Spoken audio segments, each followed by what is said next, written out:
যত নিয়ে না দাও তাহলে এটার নাম কি? এই ডিভাইসটার নাম কি? ট্রান্সফরমার। ট্রান্সফরমার কয় প্রকার? ট্রান্সফর দুই প্রকার। হ্যাঁ, কি কি? Step up step down. Step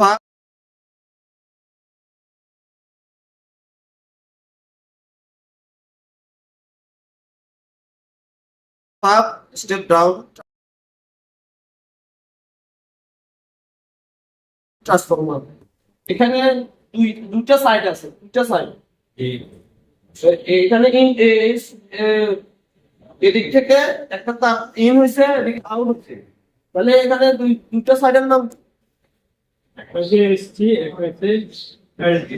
একটা হচ্ছে এসটি সাইড আর একটা হচ্ছে এলটি সাইড। এসটি সাইডে হাই ভোল্টেজ, আই বল। আর এলটি সাইডে লো ভোল্টেজ।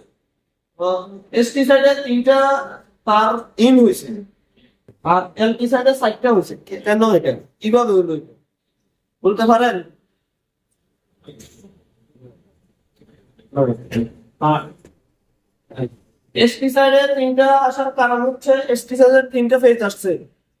তিনটা ফেজ এসে এটা কয়েলের সাথে সংযুক্ত হয়েছে। এই কয়েলটা হচ্ছে স্টার কানেকশন।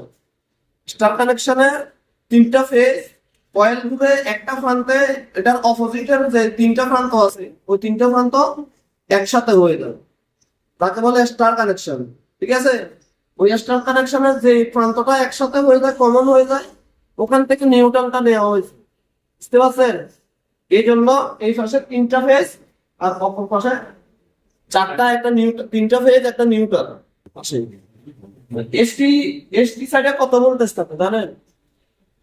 440। না, মানে এসটি সাইডে হচ্ছে 11,000 ভোল্ট। 11,000 ভোল্টেজ, 33,000 ভোল্টেজ, বিভিন্ন ভোল্টেজ আছে। এটাকে স্টেপ ডাউন ট্রান্সফরমার দিয়ে ডাউন করা হয়। ডাউন করে কত ভোল্টেজে নিয়ে আসা হয়? 440 ভোল্ট। 440 ভোল্ট। ঠিক আছে, আর এখানে একটা সুইচ আছে। ওই সুইচটার নাম কি জানেন?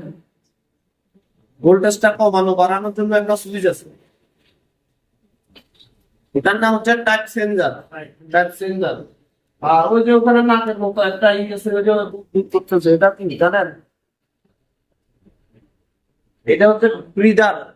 ব্রিদার এটা দিয়ে মনে করেন ট্রান্সফরমার নিঃশ্বাস নেয়, বাতাস যখন ঢুকে ওটাকে টিলিটা যে দানাগুলো আছে ওগুলা দিয়ে আর্দ্রতাটা শোষণ করে বাতাসটা ভিতরে প্রবাহিত করে। আর এটা ওখানে যে একটা ট্যাঙ্ক আছে ওটার নাম কি? Conservator tank. Conservator tank. ঠিক আছে, আজকে এই পর্যন্তই। আল্লাহ হাফেজ। যাও সাইড যাও গো যাও।